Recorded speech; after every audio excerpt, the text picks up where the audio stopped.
Recording in progress. Good afternoon, everybody, and a very warm welcome. My name is Valbo Jay, Chair of the National Press Club.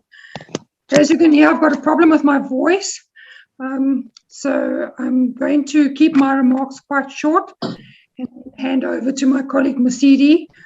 So this is very good timing for this webinar. I don't know if those of you this morning who might have attended the launch of the findings of the UJ-HSRC democracy survey, speaking about vaccine acceptance and vaccine hesitancy. We've obviously been very concerned about the vaccine hesitancy, and even as new younger groups are added to the program. Okay, my voice is giving me a challenge, so if you will forgive me, I'm happy to share with you. But perhaps I can rather introduce the speakers for this afternoon. This is about the 5th or 6th joint venture of the GCIS and the Press Club. And they've all been a great success. I'm sure this one will too. So the speakers we have today are Mafura Matlala from SAPRA, and she'll be speaking a little bit about vaccine safety and how to educate the public about the process that's followed. We have Prof. Haneli Meyer from the SA Vaccine and Immunization Center at Sefako Makato University. Sorry. And then Ponso Pilani is a journalist, and I think it's really interesting because she's from Healthy News and will be able to give us some idea about the situation on the ground. After the three speakers in that sequence, we will have time for questions. I'm going to actually ask Masidi to take over all the rest of the talking for this afternoon. And at the end, Michael Curran from GCIS will wrap up for us. So thank you very much for your attendance this afternoon. I hope we can go some way in improving the communication about the vaccines. Thanks very much. And if you are ready to start, Mafura, I'll hand over to you. Thanks.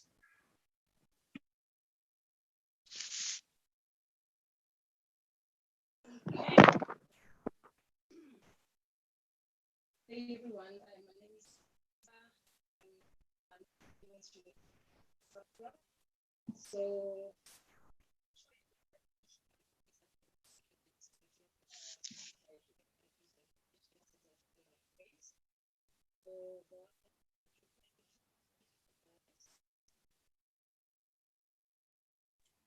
And we're having a bit of a challenge with your audio.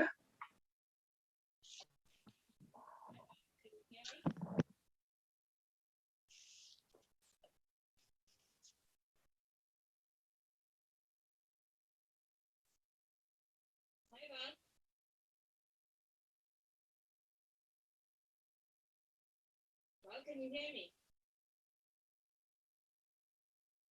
Please indicate if you can hear me because I'm not getting any feedback from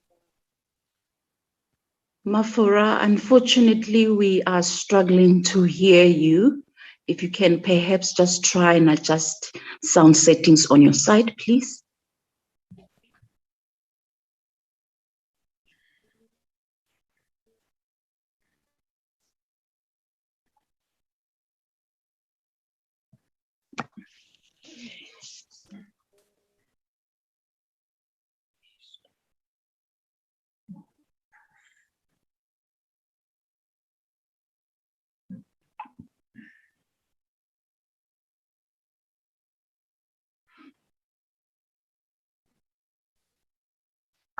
Okay, am I audible now? I'm wondering if, while Mafura is trying to sort out her audio, if we shouldn't perhaps move over to Prof. Haneli. Prof, are you ready perhaps?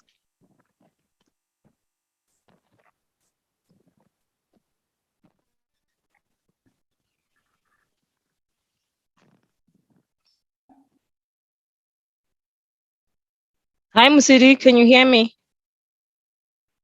Thank you. We can hear you loud and clear now. Okay, all right. Thank you very much, and my apologies for my sound issues. Okay, so I'm going to share my screen now for the presentation that I'm going to be making.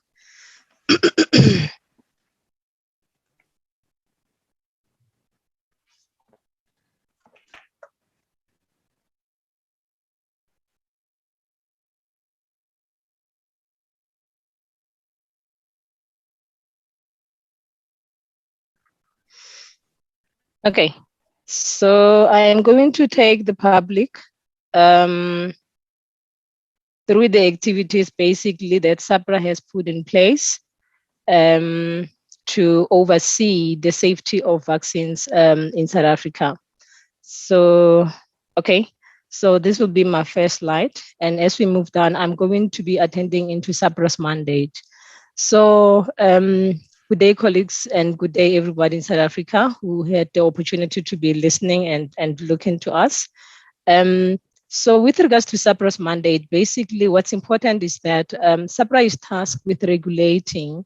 And when you talk of regulating, basically we're talking to monitoring, evaluating, and investigating and inspecting and registering all health products in South Africa. So that's the main mandate of SAPRA. But in order to ensure this mandate, then we've got 3 pillars that basically supports the regulatory task or the regulatory mandate of SAPRA. And those 3 pillars is safety, efficacy, and quality of all the products that we register in South Africa. So basically what this means is that we need to ensure that all health products that we register in South Africa, they comply with quality, safety, and efficacy pillars. So moving forward, we're looking at product vigilance, which is a very critical regulatory mandate for SAPRA. And SAPRA is really committed into ensuring a product vigilance. But what do we mean by vigilance? So vigilance, basically, it means that continuously we monitor and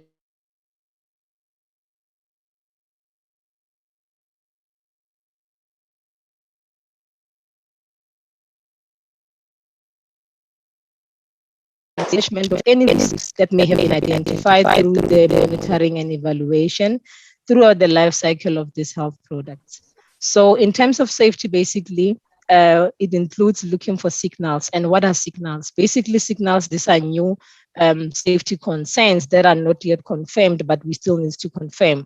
So we look out for the signals of new or previously understood adverse effects.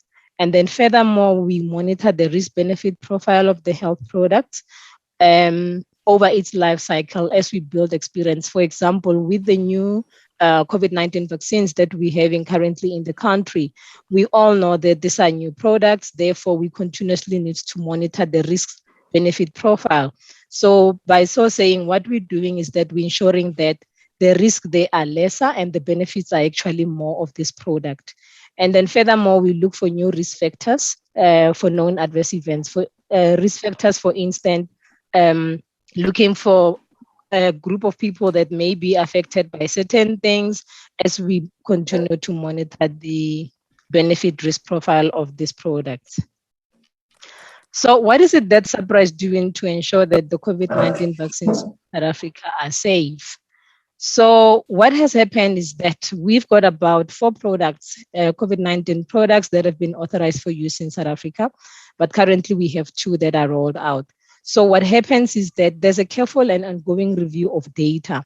So we receive data from the pharmaceutical companies based on the clinical trials that have been performed, and we carefully review this data. And as you may be aware, we also look after the clinical trials that are being conducted. So it basically starts with clinical trials, monitoring of the safety from the clinical trial, then furthermore, careful and ongoing review of dossier. That is the data that is being submitted by the applicant. Basically, the applicant, we're talking to pharmaceutical companies.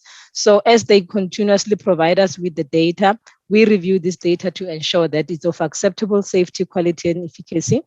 And then furthermore, we impose licensing conditions, including safety monitoring. So for example, we ensure that these companies, as they submit these products for registration, we need to ensure that they've got safety monitoring systems in place for collection of adverse events following immunization, reporting to SAPRA, compliance with audits. So those are some of the conditions that are being imposed.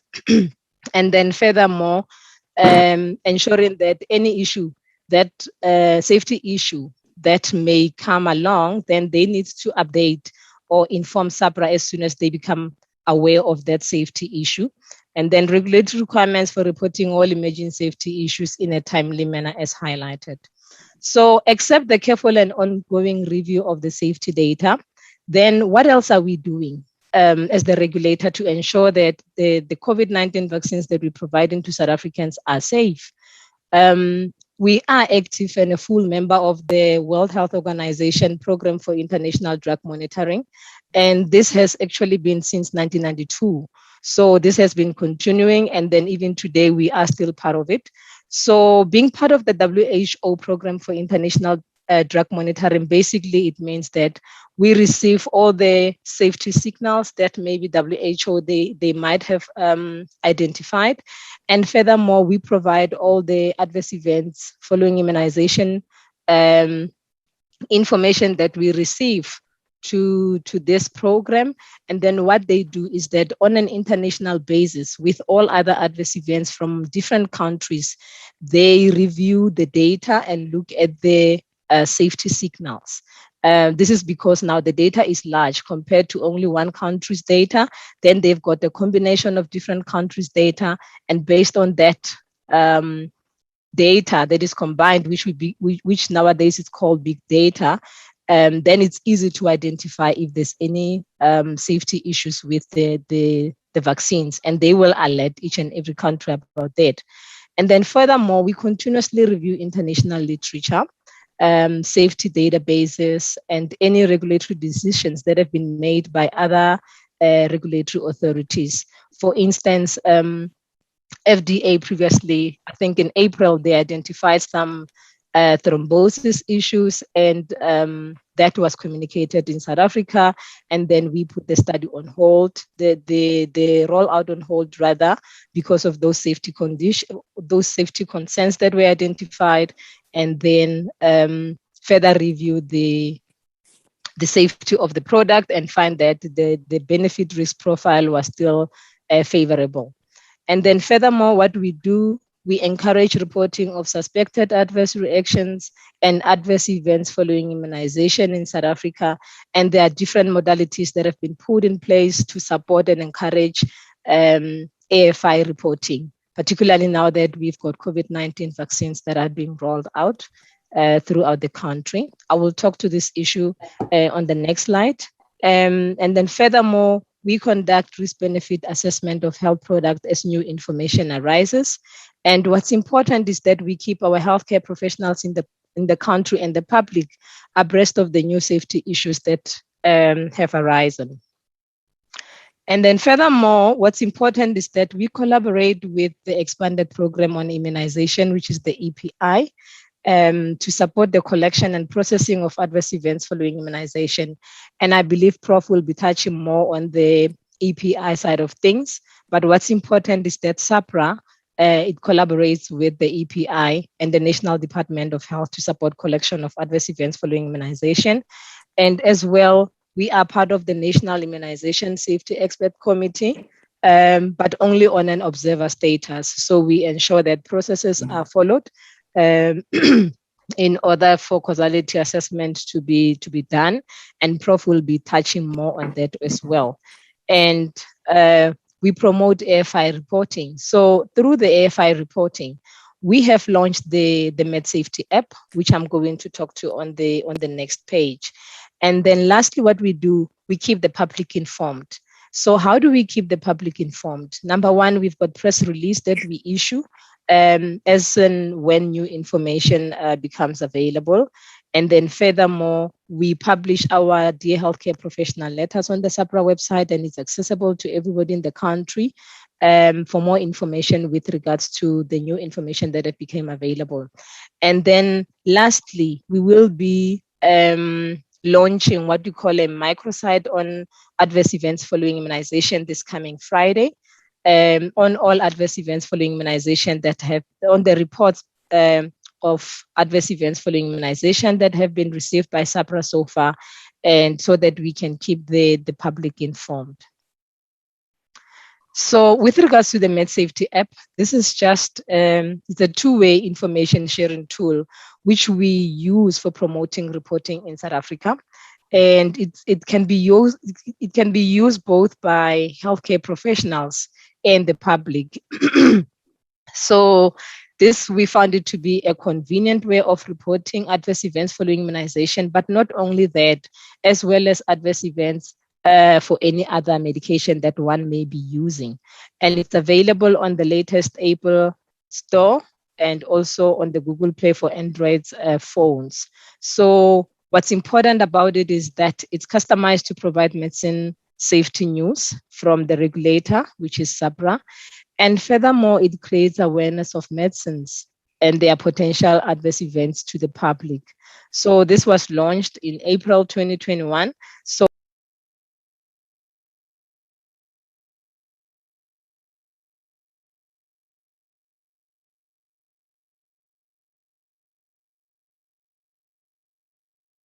recording in progress.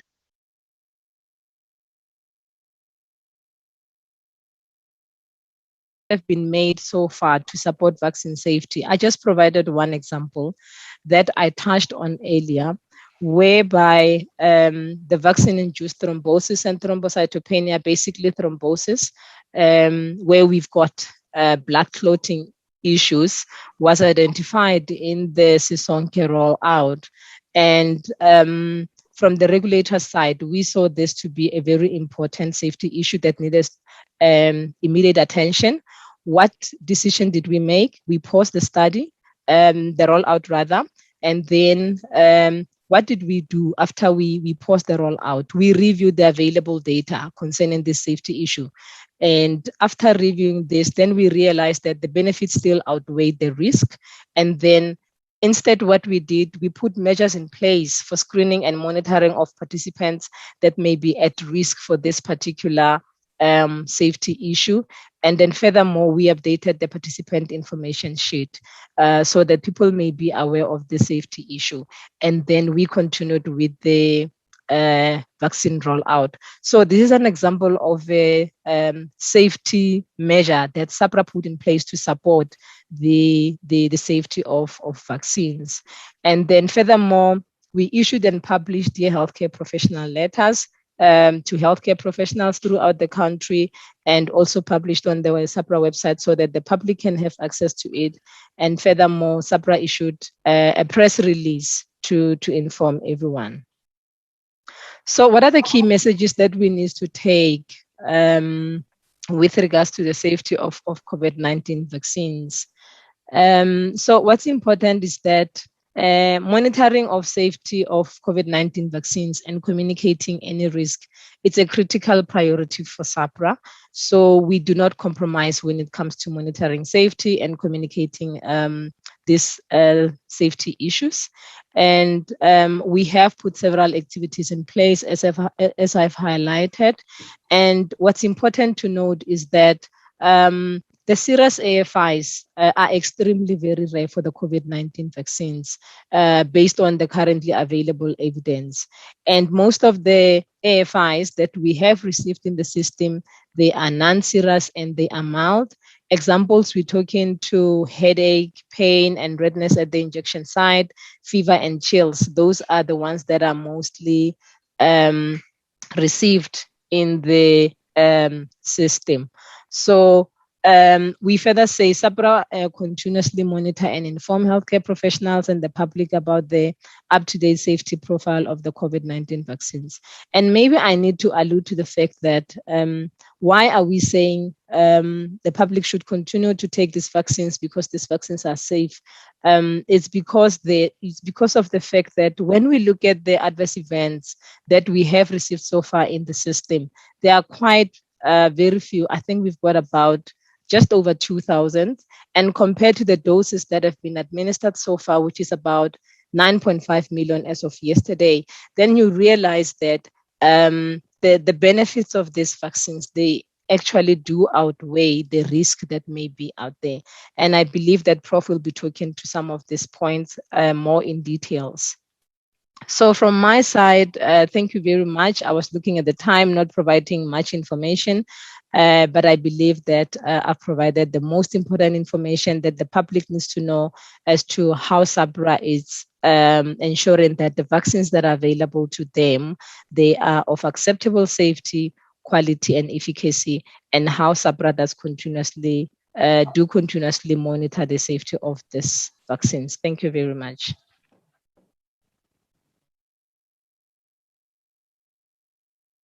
Recording in progress. Thanks very much. I'm trying to speak again. Let's see how it goes. I think that's all very, very interesting and relevant information. And perhaps we can let Prof take over from here, because obviously your two talks are connected. So Prof Meyer, if you're ready, thanks.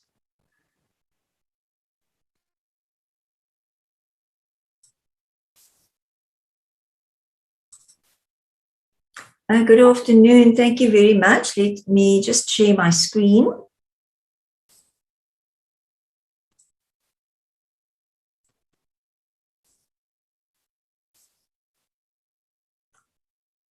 I trust you can see my screen now. So thank you very much for this opportunity to share this afternoon with the media and the public out there about adverse events following immunization and the whole reporting and investigation process around it. So it's really been a very topical issue, for the past 3 or 4 weeks. And I think it's very important that, we inform people of what's going on. So as Flora has mentioned, all vaccines, they go through the stages of clinical trials and testing, and that's been done amongst thousands of people. And we know that the 2 vaccines we are using here in South Africa, the Pfizer vaccine and the J&J vaccine, as you can see, there were more than 43,000 volunteers in each of these trials. So people can really feel assured that, when SAHPRA actually approved these vaccines for use in South Africa, we already knew a lot about the short-term adverse reactions or side effects, as people are referring to them. And these are mild and minor ones. So those are the side effects that we expect to see when we start using the vaccines. So now we are using them in the large population.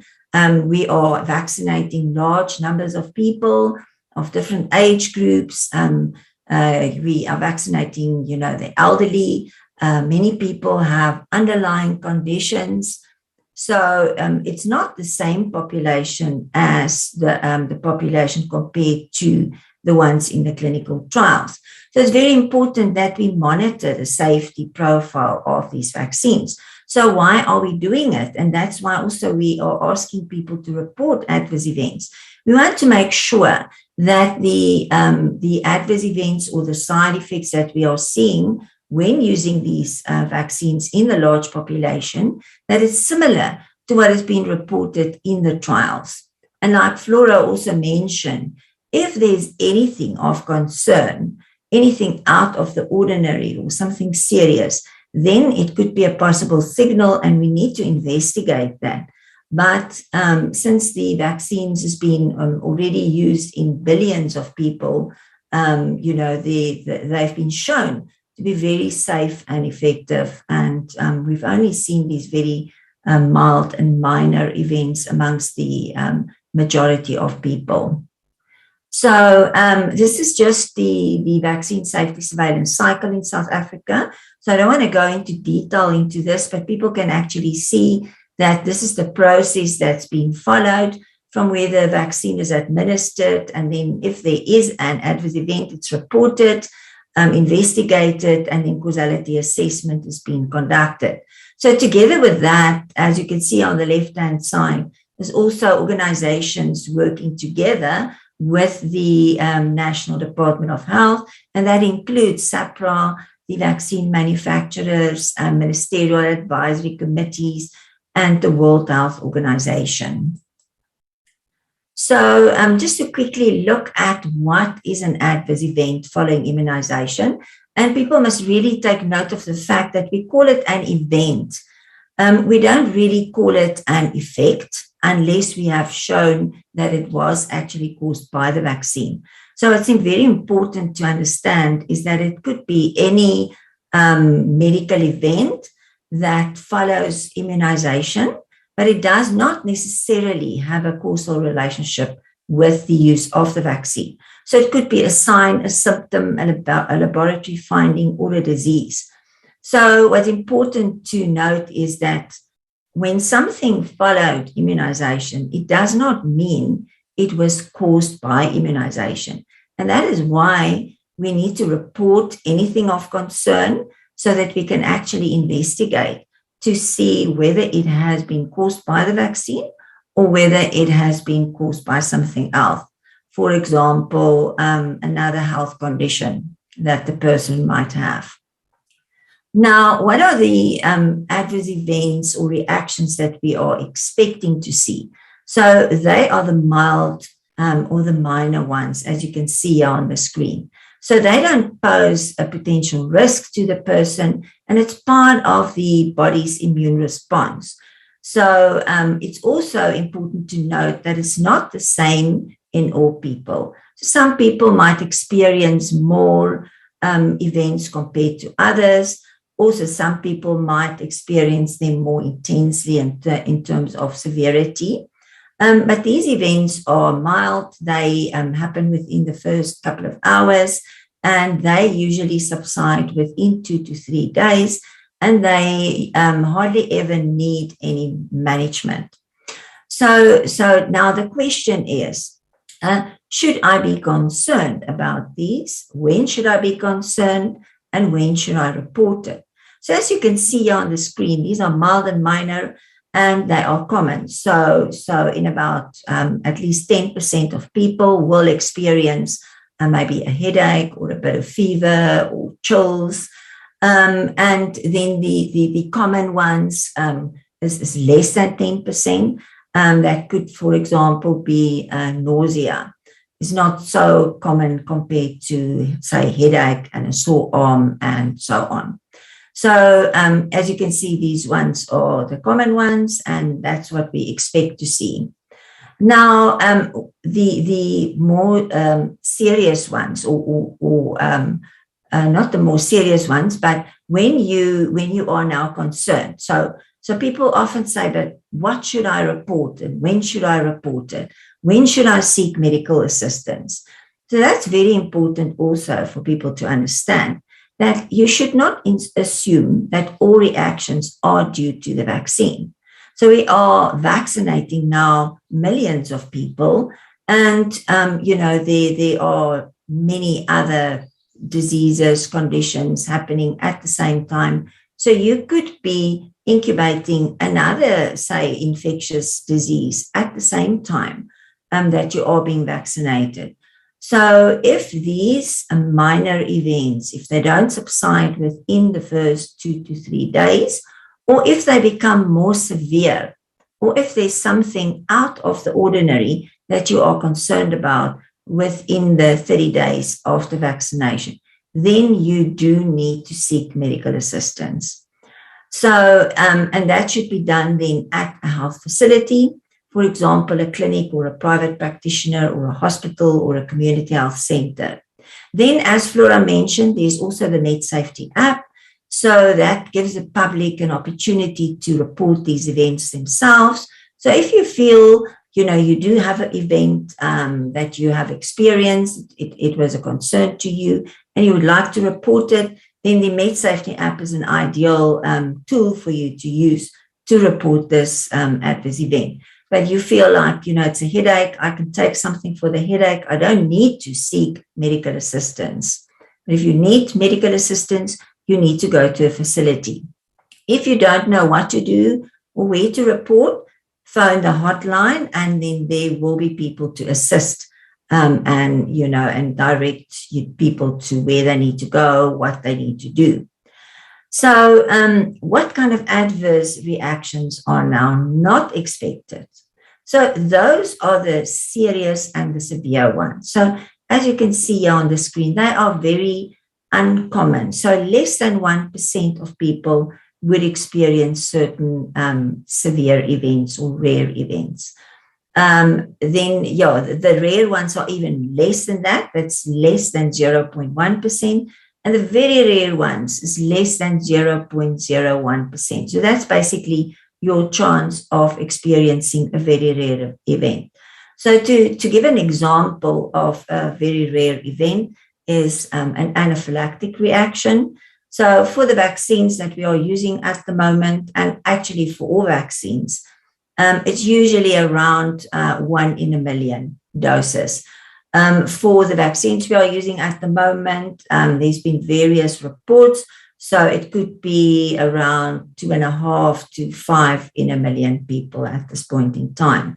So as you can see, it's still a very, very slight chance. And these very rare events, although they might be severe and they might be serious, they are manageable. So that's why people also need to stay at the vaccination sites for 15 minutes so that they can be observed. So should there be an anaphylactic reaction, it is 100% manageable and there are no after effects. And that is also why, people need to make sure that they take care of themselves. And if there's anything of concern, then they need to report it so that it can be investigated to determine whether it's really an adverse event, caused by the vaccine. So it's all about our risk perception. So what are the real risks? What's your real risk of experiencing one of these rare or very rare events on the one hand? On the other hand, if you decide not to get vaccinated, what is your real risk of getting COVID-19 as a disease? And in addition to that, what is your risk then of, ending up in hospital and even worse, dying? So we have seen from the statistics over the last year that the death rate in South Africa has increased, and that also resulted then in a lower life expectancy for people in South Africa. So the risk of dying of COVID-19 is really it is a very concerning risk at the moment. So if we also look at COVID-19 disease, what we also should be concerned about at this point in time is these after effects of COVID-19 disease itself, talking about long COVID. So there's at least 10% of people experiencing these long-term after effects of the disease. And not a lot is being known at the moment on how to manage these long-term after effects. So risk perception is actually very important. I just want to illustrate it with a couple of pictures here. So, if we drive to the Kruger Park, for example, on holiday, or you go onto a safari, what is your risk of, getting into a dangerous encounter with an elephant, for example? Or if you go scuba diving, what is the risk of your equipment failing? What is the risk of having an encounter with a shark? Also, we are very petrified and scared of an Ebola outbreak. But, also road accidents. We have so many road accidents every day, and that's actually the things killing people in South Africa if we look at all the figures. So the risk that scare people and the risk that actually kill people are very different, and it all depends on how we perceive these risks. So it's important to understand that people not only need to be aware of an existing health risk like COVID-19 at the moment, but they also need to feel personally at risk. So what is the possibility that I might get COVID-19 myself in order for me to take protective reaction? So it's important for us to understand how people evaluate their health risks and how do they gauge their own personal risk, and then how do they react to this kind of information. So now, why do we want people then to report these adverse events? Exactly, so that we can look at these adverse events when they are reported, so that people can know, they are safe when they experience anything. They can report it and it will be investigated. Feedback is then given to people out there, and all about maintaining the confidence in the vaccines and in the immunization services. So, all deaths, for example, there's been a lot of discussion about the deaths that followed amongst people who got vaccinated. And none of those deaths up to date have been caused by the vaccine. So they are not related to the vaccine. But death is very serious. So all deaths are considered very serious, and all deaths are investigated.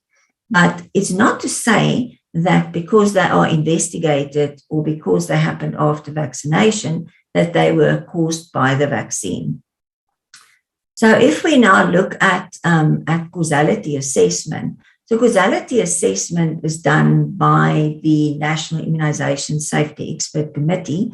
Just to explain what it means that there's a systematic process taking place where data about these cases are being reviewed to determine what is the likelihood of a causal association between this event and the vaccine. So when looking at the causal association, it means a cause and effect relationship between a causative factor, in this case the vaccine, and then an outcome, with no other factors intervening in this whole process. So these events, they are temporally associated, which means the one event occurred after the other event. So say, for instance, the adverse event occurred after the administration of the vaccine. So these events, although they are temporarily associated, they may not necessarily be causally associated. In other words, we want to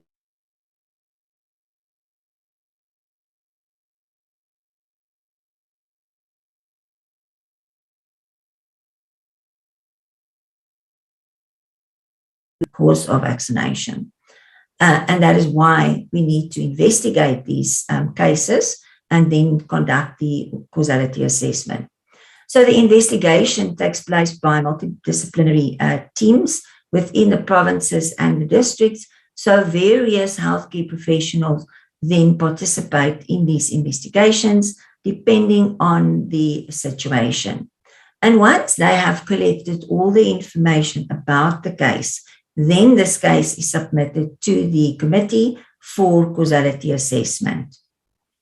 So when causality assessment is then being conducted by this committee consists of a number of experts, and this committee is functioning completely independent of SAPRA and of the Department of Health, and is a ministerial appointed committee. So they follow a very specific methodology as determined by the World Health Organization, as you can see on the screen, to determine what the likelihood is of the event being caused by the vaccine. And then eventually they provide then the outcomes of these causality assessments, and if necessary, advice and recommendations to the National Department of Health and to SAPRA. Now, when the data is collected for these cases, it's very important to note that detailed information is collected.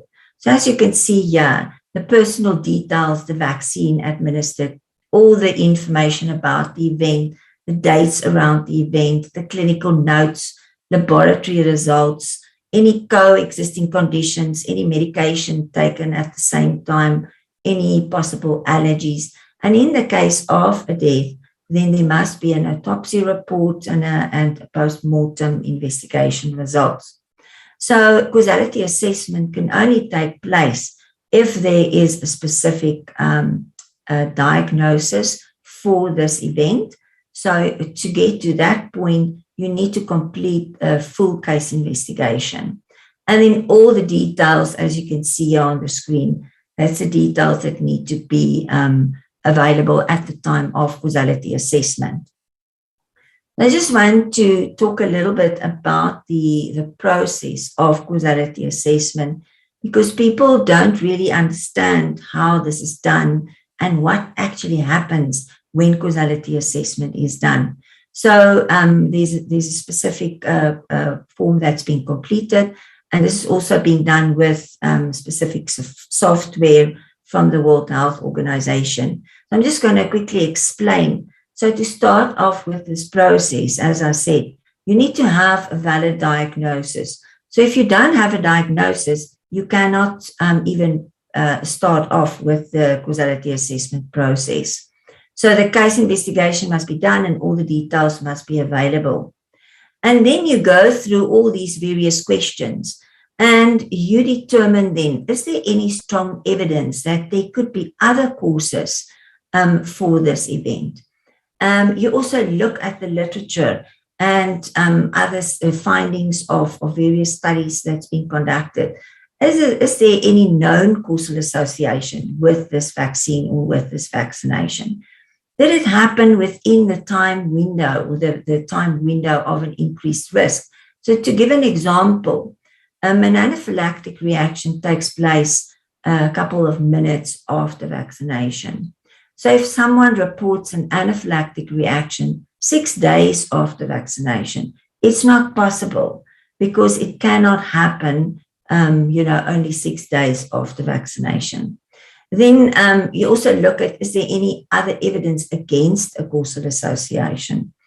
And then are there any other qualifying factors for this classification? Any other comorbidities, allergies, any medication that's been taken, and so on.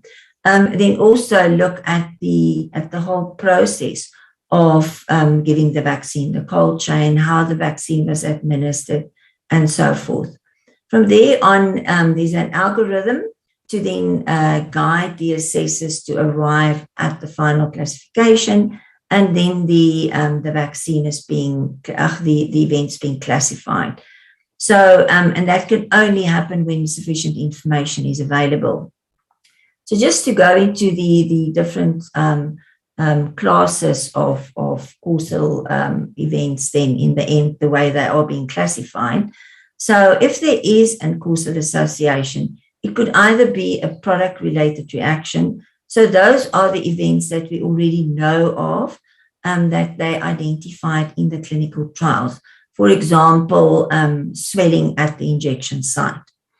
If there is a quality-related, defect-related reaction, those ones are being reported by the manufacturers usually. So it's highly unlikely that we will see that.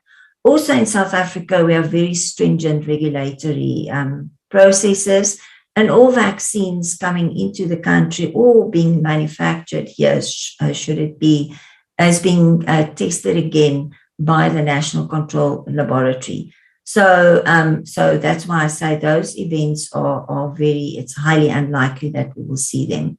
Then there's also the immunization error-related reactions. So that could, for example, be if a vaccinator used, say, for instance, the wrong needle, or there was a break in the cold chain, then we could have these kind of reactions or events. And then the last one is immunization stress-related response reactions. So those are when people are scared of vaccines, or or immunization itself, or they fear injections, or they fear needles, so they might faint after vaccination. Then there's the coincidental events.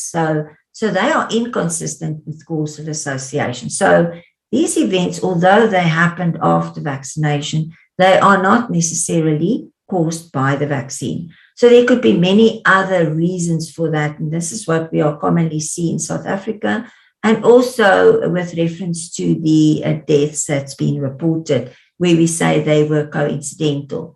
So those were then amongst people, for example, who had many comorbidities. So the death actually took place because of one of those comorbidities.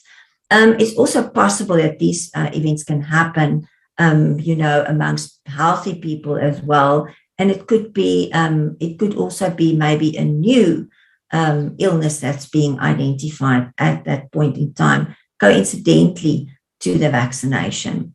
And for these coincidental events, it's also important to look at the background rates. So in other words, you look at what are the expected rates of a certain event, and then you would compare it and to see if there is an increase in the expected rate of an event or a specific disease. And then that would then indicate that this is a concern. This could be a possible signal. And then this event, indeterminate class. So this is also where we see with adverse events of special interest at this point in time.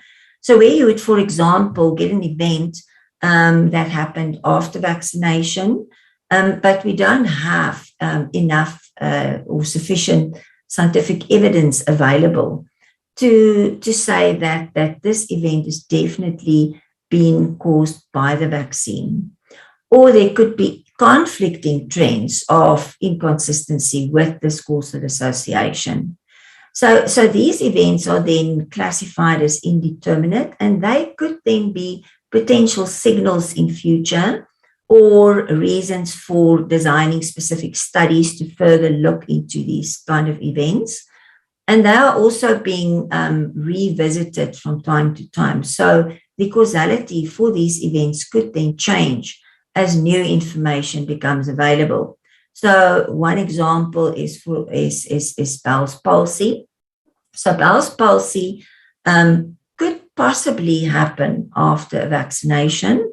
And if it does happen after vaccination, but then there could also be the presence of other conditions, for example, diabetes. So amongst diabetes people, the risk for Bell's palsy is very high. So if those two are then present at the same time, then you wouldn't have enough evidence to say that this has been caused by the vaccine. And in that case would then be classified as indeterminate until we have more evidence available to classify the case. Then the last, category is unclassifiable. So this would be then where a case is totally ineligible for causality assessment. So I've just done an example here where you can see where you receive a case, there's no reported details. The province is unknown. The patient name is unknown or private. The date of birth is unknown. You would, for example, have an age like 75 years, and it was a female. And it's a death. The outcome was death, and it happened 14 days after vaccination. So when you have this kind of information, you cannot do causality assessment. You cannot even investigate the case, because where are you going to find this unknown person reported by an unknown reporter? This is just to illustrate to people the importance of making sure that you make information available so that the case can be traced and investigated. Then also a case could be unclassifiable when you do proceed with the causality assessment, but in the end, you don't have sufficient information available to classify the case. So there could be very important information that's outstanding or not available, like a laboratory result or an autopsy report. So finally, the message is that, people should seek medical treatment when they are experiencing any symptoms of concern. and shouldn't assume that these symptoms are reactions due to the vaccine. So it is possible that you could be incubating another illness, for example, a very high fever. Maybe you visited a malaria area, coming back, get your vaccine, and now you present with high fever. And you assume this is only being caused by the vaccine, especially if this is now persisting. And then eventually this person could get very ill, and even it could result in death. And then it's because of the malaria, but not because of the vaccine. Also other conditions, tuberculosis, pneumonia, many other conditions. People could also be having underlying COVID-19 infection, because at the moment, COVID-19 is circulating at very high rates. So it is possible. It's very important to immediately report all severe or anything of concern. And the question is, are these COVID vaccines safe? And the answer is yes, they are safe. So I think Flora also mentioned it now, with more than 9 million doses being administered in South Africa, the reports of adverse events received was only 0.02% of reports that's been received at this point in time. So it just illustrates, how important it is to look at your perception. What is the risk of experiencing an adverse event compared to the real risk of getting COVID-19 and then dying of COVID-19? So thank you very much. I just acknowledge everybody who's worked very hard in, setting up the whole surveillance system for South Africa, specifically for COVID-19. And then also, looking at all the adverse event, all the members from the National Immunization Safety Expert Committee. So thank you very much, and it would be good to answer some questions. Thank you.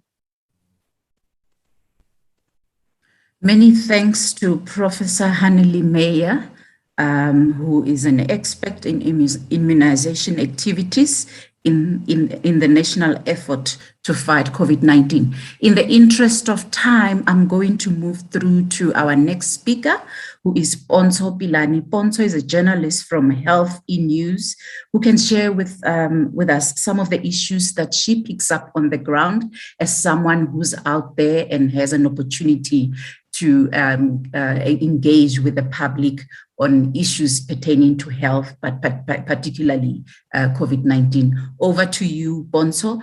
Before I actually hand over to Ponzo, I would just like to make an announcement to all our media colleagues on this platform that we'll be taking questions, although not all of them in the interest of time, questions that were posed through our chat. You can post your chat there. Please identify yourself, as we won't be able to take questions from anonymous. But at the same time as well, our colleagues from GCIS have assured us that the presentations will be shared and emailed as long as you drop your email address on the chat box. I'll sponsor over to you, please. Thank you, Musidi. And just for correction there, I'm no longer at Health eNews, and I'm a freelance health journalist. Particularly right now, I've been working with Motsweding FM with the morning radio show, where for about 6 to 10 minutes every morning, I explain the latest developments of COVID-19 in Setswana. And the reason that this segment was started over a year and a half ago, when the pandemic was settling, or when the pandemic was starting in South Africa, was because we realized that there was a dearth of information, particularly in our indigenous languages, in South African local languages. And with speaking to the producer of the morning show, we saw that it was important. However, when we talk about vaccine hesitancy, in this morning, we were present, some of us were present at the press briefing about the surveys that show vaccine hesitancy and acceptance by the Center for Social Change at the University of Johannesburg, as well as the Human Sciences Research Council. And some of the key findings they give us light or shed some light into the very important reasons why we're seeing some vaccine hesitancies or some questions or the slow uptake to register and go for the vaccine. And I will also just give some anecdotal evidence or some of the things that people on social media through Motsweding FM and on my own personal account are saying what is the problem. But we saw, just to recap, that the fourth round of these surveys showed that vaccine acceptance has increased, and that in fact it is older people who are more receptive to the vaccine now as compared to these issues around whether young people, as the rollout for 18 to 34-year-olds is about to begin.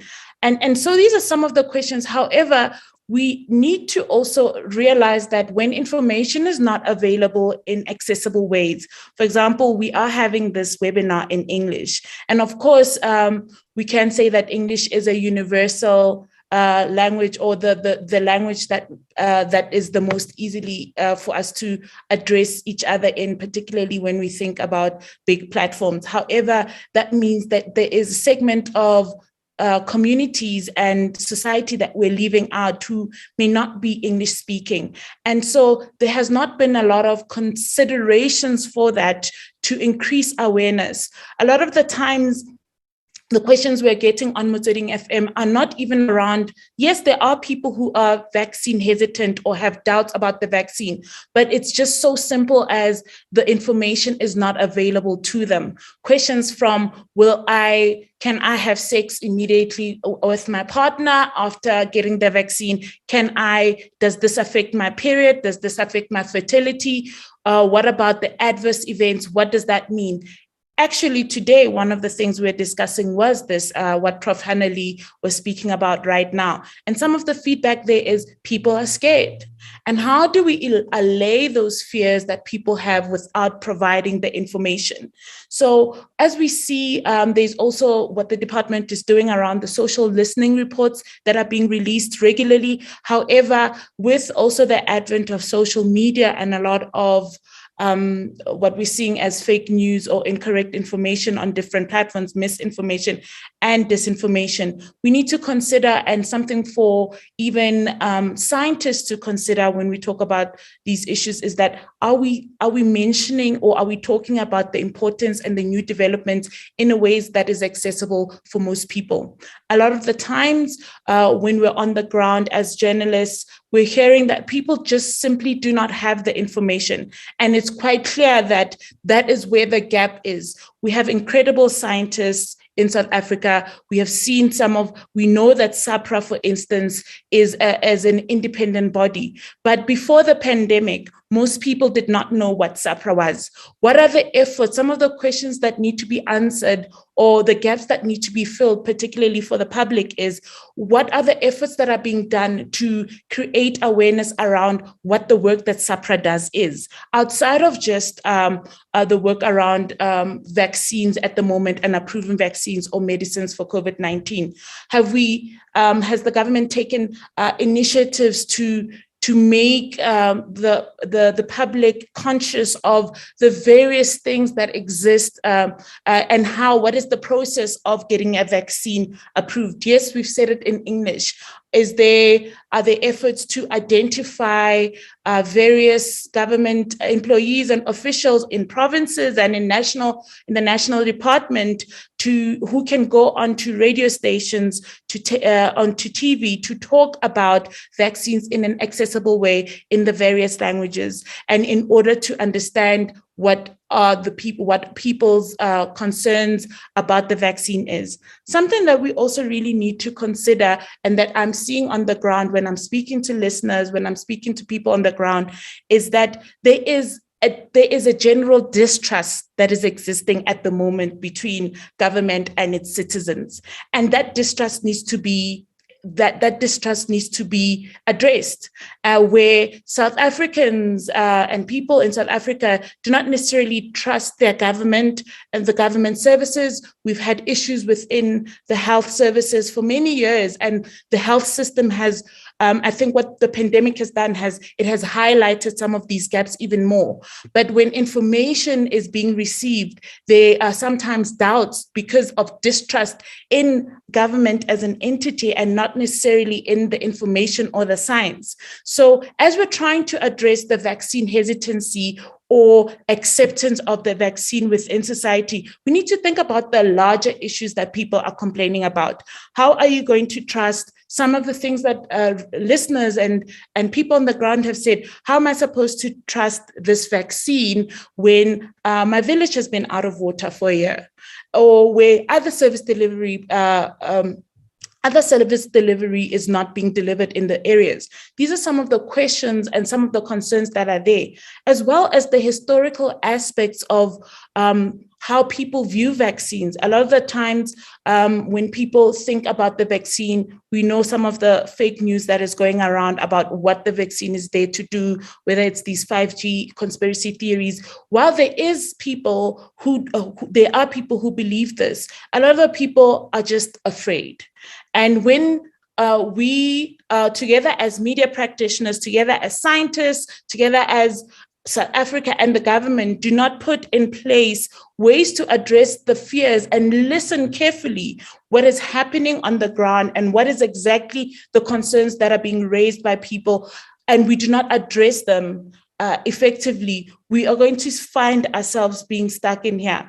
A lot of the times on Motsweding, today a listener was telling us about her 79-year-old grandmother who listens to the segment every day, and that is how she's managed to keep abreast with all the latest developments with COVID-19. So when people have access to the right information in accessible and easily understood, in easily understandable ways, we see vaccine hesitancy anecdotally reduce.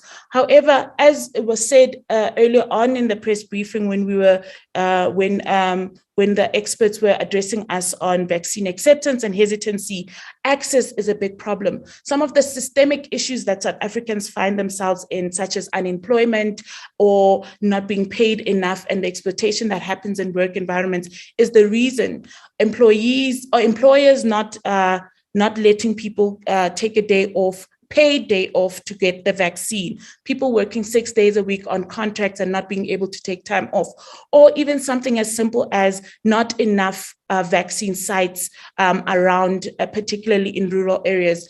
Again, this morning on Motsweding FM, one of the stories that was being reported on was the fact that in Tweespruit in the Free State, residents are begging and asking their provincial government to increase the vaccination sites. And so, whereas there can be clear, very vivid ways in which there is vaccine hesitancy or acceptance, the lack of information in accessible ways, the lack of access to facilities and other socioeconomic factors that are at play here result in some of the hesitancy that we see. And yes, it's important to address these issues on a COVID-19 level, because those are the issues. However, it's also very important that our leaders and government officials really listen to the concerns that exist within society. And I'll leave it at that, because I do know that we are tight of time at the moment. However, it's quite clear that people are willing to get the vaccine. However, there's systemic and socioeconomic reasons that they do not have access to the vaccine, as well as like I said, the general distrust that some people may have in government because of other issues that are outside of COVID-19. Thank you, Ms. Sidi. I'll leave it there. Thank you so much, our sponsor. That was a mouthful. Before I actually comment further, I would just like to make an appeal to our panelists that although they were booked until 3 p.m., we would just like them to stay on for a few more minutes just to help us take some of the questions that are coming through. There is a huge interest on this particular topic. We are sitting with an audience of just less than 300 on this webinar, and questions are trickling in very fast. So I'm going to then pose 2 or 3 questions at a time to our panelists, and they will attempt to respond to those questions. Where the question needs them to just verify certain things, it will be responded to you in writing at a later stage. So the first question that I'm going to take comes from the National Press Club, and the question says, it was said in the morning at the UJ's webinar that information has to reach the right people through the right channel. What more can the government and the media do to achieve this more effectively? And I think our sponsor would be better positioned to respond to us on this particular question. A follow-on question is, if, as in some countries, we can get 70% of the adult population vaccinated, can we expect life to go back to normal sooner with benefits to other sectors, especially as we heard for a fourth wave in December, which is a time when people move around and gather a lot. This between Professor Meyer and Mafura Matlala, they can help us to respond to it. And then the last question is directed to our sponsor again, saying, has our communication been leaning more on English when we should actually be diversifying and make sure we reach far out areas in the language that they understand better? I would like to hand over to our sponsor. If you can just respond to these two questions, then I'll move to Prof. Meyer, and then lastly to Mafura Matlala. Thank you again, Musidi, for that. And I think, what more can be done? It's about access again, going back there around. And I think I'll answer both questions in one. Yes, a lot of information is in English, just like I gave an example right now that we're actually having this webinar in English. And yes, even though it's being broadcast and it's accessible to, it's on channels that people have access to, we need to remember that we need to remember the socioeconomic and just the general state of where South Africans are. And so we do know that work has been done by even the COVID comms volunteers, where they've been translating a lot of the information into different languages. I've heard on various language stations as well, adverts and calls to action and PSAs in various languages. However, it is important that even the consistent information to be also in other languages. It's very clear, and if you speak to anyone, it's very clear that most information is available in English. However, and even when they are translations, it's not happening at a certain degree that is required, particularly for even within the languages, that there are certain languages that are being prioritized over others. For example, we do know that I've seen in my own research that a lot of information is available in isiZulu more than it is available in Chivenda, for instance, or in Xitsonga. And so even with that, we really need to understand that people understand things when they hear them in their own languages. And so when we try to address the issues around vaccine hesitancy and also in the atmosphere where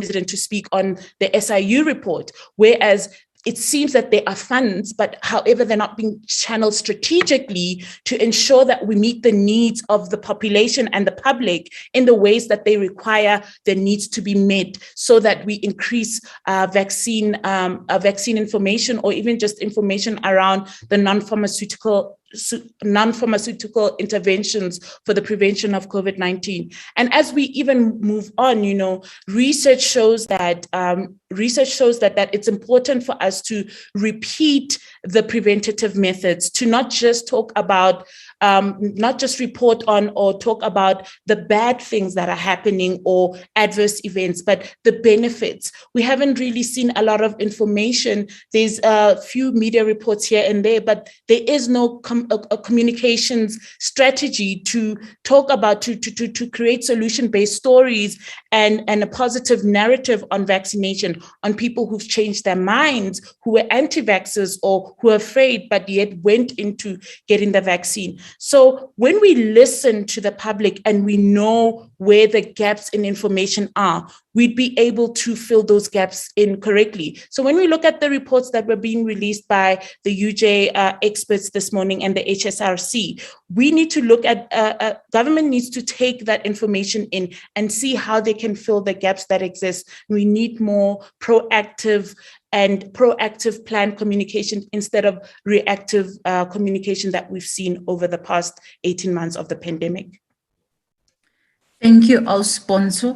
I would also like to bring in from the Government Communication and Information Systems, Mr. Michael Karim. Mr. Karim, perhaps you can help us with the question that was posed to our sponsor in terms of ensuring that communication that goes out to the public on vaccination and especially in dispelling the hesitancy is not only in English, but that we also consider other languages to make sure that we reach a much far and wider audience. What is the GCIS in that regard doing to ensure that we reach as many people as possible? Well, thank you, Facilitator. I think, it's a great opportunity and I'm delighted with the public education that we've had in this webinar. I think we need to really dispel the sense that there's no communication strategy around COVID-19 pandemic and around the vaccination. I mean, from the onset, every single thing that gets done in this journey of communication is based on science. So when we realize that there's going to be an uptake or there's going to be a peak in a wave from the epidemiology in December, in November, we had already begun starting with safer holiday messaging. I think a couple of things must be very clear. Everything that gets done in terms of communication is done in very close partnership with scientists, with the advisory council, with colleagues from the health industry, both in government and outside. So the messaging gets crafted in relation to what the mood and the public are saying. So as Ponzo was saying, there's a lot of studies that are done by various institutions, whether it be HSRC or whether it be our own GCIS research that we did in partnership with Solidarity Fund. So the first thing is to say that we root this deeply in science, which means that, number one, we do understand the mindset of South African people. And I think that's why we are trying to mobilize a whole range of partners in terms of rising to this other mountain. Yes, remember early last year, there was the mountain of not wanting to wear a mask, not wanting to wash hands, etc. But August and September of last year, to the listeners and the viewers and the participants, those things had moved to about 80% of the public were accepting that has to happen. So why am I mentioning that now?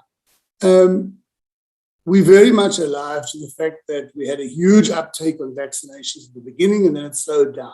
And a lot of research came out to say that there was this degree of hesitancy. But I can assure the audience, I mean, if we need to maybe do a bit more in terms of putting our portal more visible, lots and lots of the material produced by health and others have been translated to African language products. The most important level at which you deal with this form of access to the social segment is by the influences at community level. From the middle of last year, the science was showing that community health workers, well-known nurses in a community or who heads a clinic sister or the traditional healer in a community is the most listened to influencer in that village.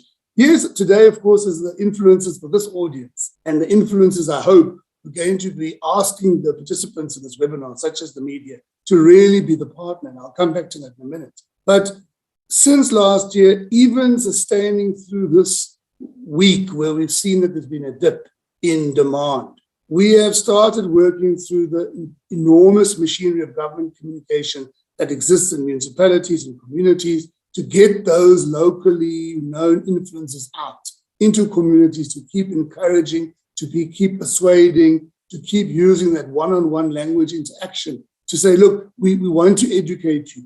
These kind of webinars, remember, will assist us with that wider narrative that we've had in society, where there are people just saying ridiculous things that you've heard.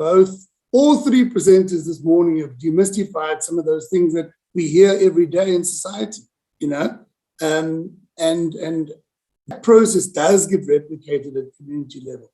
So a lot of influence on community radio, a lot of influence and focus on loud hailing, a lot of focus on activations. I hope folks, for example, have seen some of the amazing videos, short, very sweet videos about issues of taxi drivers who came out and said, I've been vaccinated and I want to talk to South Africans about why I believe they should be vaccinated. And they were in the language of choice of the taxi driver. All of that material is out in many, many respects in our country. But I think the part of today's event, the thinking was to say, look, there are two situations. We've got all these communication channels out there. And by the way, colleagues, friends, we have a very solid communication partnership, including which the much spoken of COVID comms, our dear colleagues there. We have a national communication partnership that meets every single Tuesday morning between business, government, organized labor, and the community constituency, where we actually are dealing with this, sharing resources. Any shop you walk into, like a Macro or a supermarket or Boxer or whatever, and you see that Stay Safe device that you see behind me here, it's because they've come to the party. Any of you been in a trade union movement, network, and you've seen how the trade union movements have been doing this education. It's because of that partnership. So all of us are in this partnership to try and do one or two things. Firstly, to harness and leverage all the platforms. So we don't only rely, as Ponzo was saying, on these kind of ones that reach the upper audiences or the ones that are accessible to the media. Secondly, that we understand in a very dynamic process the problems that are there. So as a collective team yesterday when they met, they were really tackling the issue of saying, hey, there's a bit of a decline as a collective. We're noting this. What can we do? And we're very proud to say that there are a number, I won't disclose it yet because I think those folks would like to do it themselves. There are a lot of prominent South Africans who have community-based work in the sports fraternity and others who've availed themselves to come and be partners in some of these local activations and these local awareness. And then thirdly, and that's why we're really, really, really excited about this webinar today. And we've enjoyed enormous partnership with the media in South Africa. We're appealing to the media, we're appealing to other participants in this seminar. Please, can you assist us to ensure that this proper information gets out there? We have curated it into FAQs, and there's a portal on GSAS as well as in the health department where we can use these things. But it's our collective effort as a society. Remember, the president always speaks about this being our biggest post-democratic hurdle. And it's for that reason that we are in this kind of narrative, in this kind of platform, where we can mobilize all of those influences at different iterations of a communication process. So I really do hope that out of today's session, the media who are present here today are actually going to go and assist us to send a very clear message, as was shared by the panel members, that these vaccines do not kill you, that it is a very rare event. And just to conclude, I was listening to a radio station this morning on my way to work. The American businesses, a lot of them are now trying to give staff members an incentive of a 1-year salary to get them to take up the vaccination. So it made me realize that, yes, we need to do more. Yes, we need to collaborate. But at the end of the day, it is a challenge of education and skepticism that's very, very much common to the world at large. And then I do think that the important thing is for us to use this network of people to ensure that we have the right access to information. I mean, some of the things we were learning this morning were actually quite profound about the fact that it's a minuscule, and every single ordinary folks at a petrol station or a restaurant or whatever I've spoken to say, nah, I don't want to take that thing because I don't know what's inside it. And it allows you that opportunity now to be informed. So we too need to be those kinds of change agents, facilitator. And I do hope that assists a bit, but I think it's a collective effort. And I do hope that it's something that at the different levels where we engage our citizens, the different social segments, we are doing a lot of work in terms of communicating this change that's needed. It took a long time to get South Africans on a different page around HIV and AIDS. We are only 18 months into this, and we are only significantly less months into the vaccination work. I think we do have a way to go, and it's the spirit of the session and the kinds of awareness that we're getting shows us that we can do more with the network we have. Thank you very much. Thank you, Mr. Karim. Prof. Meyer, do you perhaps want to weigh in on the question around, in the event that we get 70% of a population vaccinated, considering that that would be around December when a lot of people move around and gather, and there's a scare of the fourth wave.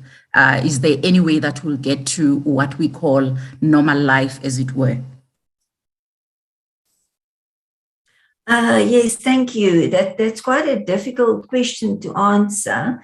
What we have seen variants is that, when at first they said, herd immunity will reach it around 60 or 67%. But now with the new variant, they're talking about 85%. So when we vaccinated and at the same time, also continue with these other non-pharmaceutical measures. So social distancing, hand sanitizing, wearing a mask.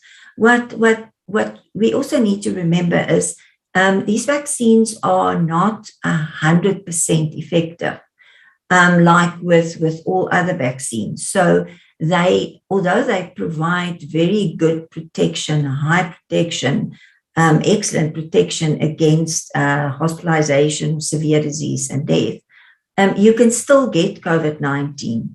So in other words, that's why it's going to be very difficult to reach herd immunity. So even if you are vaccinated, you still have a chance of getting COVID-19, but you will not get severe disease. So what they found up to now is that people who do get COVID-19, 96% of them experience, minor disease, about 3% moderate disease, and only 1% would then experience severe disease, hospitalization, and possibly death. Also, when we look at what's happening elsewhere in the world, 99% of cases of death now happens amongst the unvaccinated population. So although we might not achieve herd immunity as such, we can make a lot of progress in protecting people, making sure we also protect our healthcare system, because the more people getting sick, needing to go to hospital, oxygen and so on, we put a huge pressure on our healthcare system.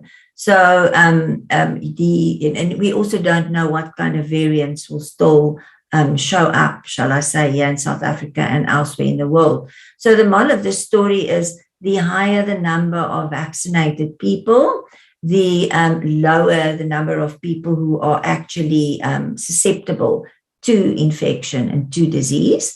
And then, the lower the chances of spreading the disease, and the lower the chances of the virus actually changing, and we are, seeing new variants. So it should be an effort from everybody, each and every one of us, to make sure this can happen. And only then will we be able to have a kind of a normal life again. But we all need to work together.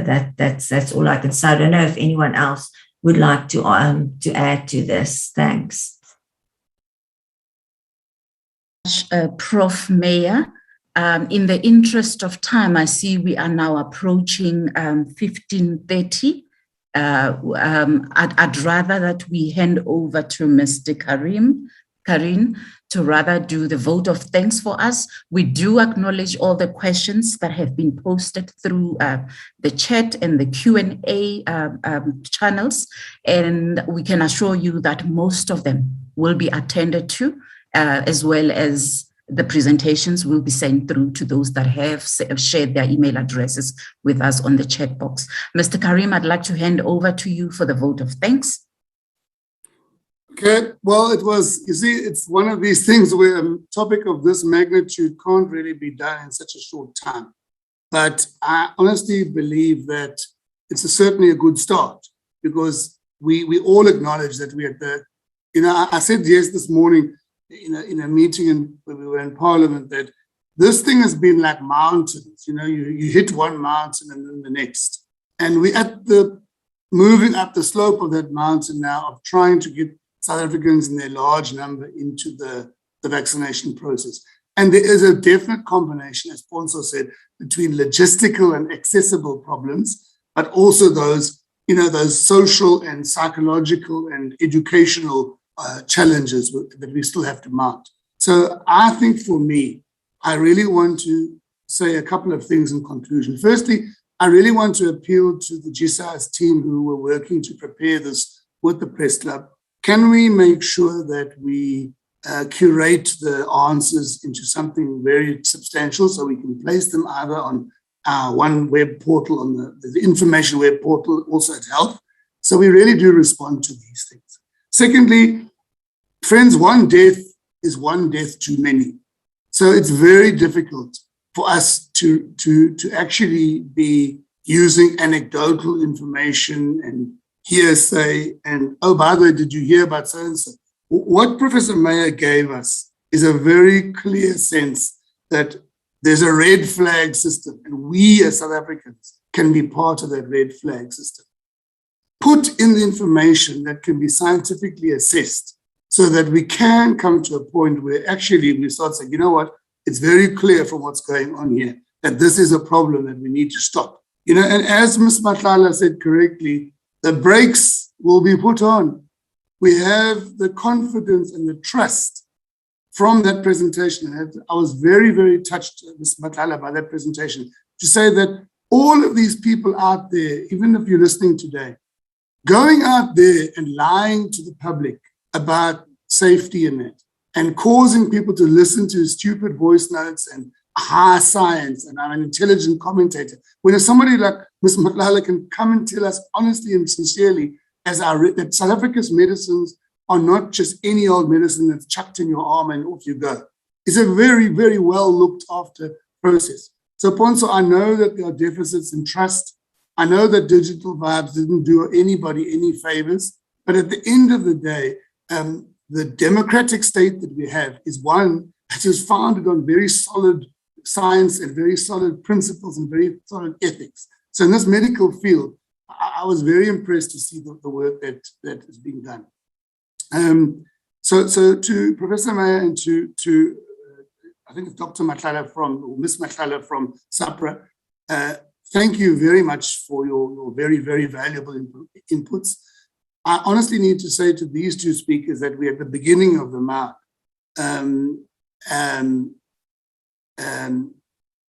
We're at the beginning of a journey, you see. I think we can start this process by making sure that the experts in the sector are going to be able to do more and more of this work.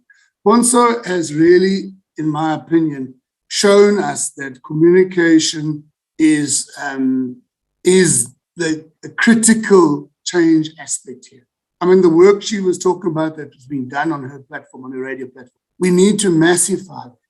We need to massify that work. I was responding to one of the participants in the group who was feeling quite not inspired by this platform. This platform appeals to a certain audience. As we sit here today, South Africans, as we've got some talk show host at a big station, I'm delighted to see a number of our colleagues here from the media. And I know that you broadcast or some of this live on your platforms.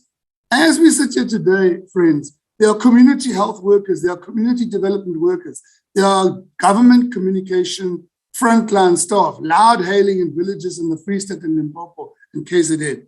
There's a Hoshi on air somewhere at Mahlabatini or in Kunu who's speaking to communities in his catchment area or her catchment area about these education messages. They do have, one of the people who asked, do we give these influencers at a local level education? Yes.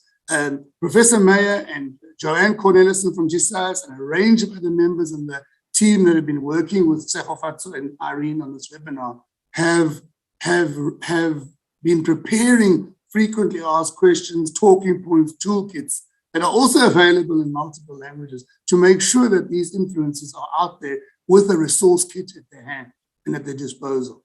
So I think I agree with Ponzo that a lot more needs to be done. We need to harness both the macro, apex level platforms that speak to audiences that are accessible to information, that can get it on their phone.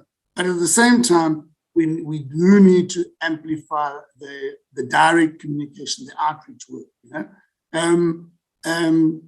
And because there are, Lucas, limited funding for this, that's why we're leveraging. I don't even want to guess how much the value is of the work done by media and private enterprise and organized labor, if we had to quantify the value of their contribution. And so yes, we're very limited financial resources, but that isn't only the way of just saying, well, we've got no money, we can't communicate.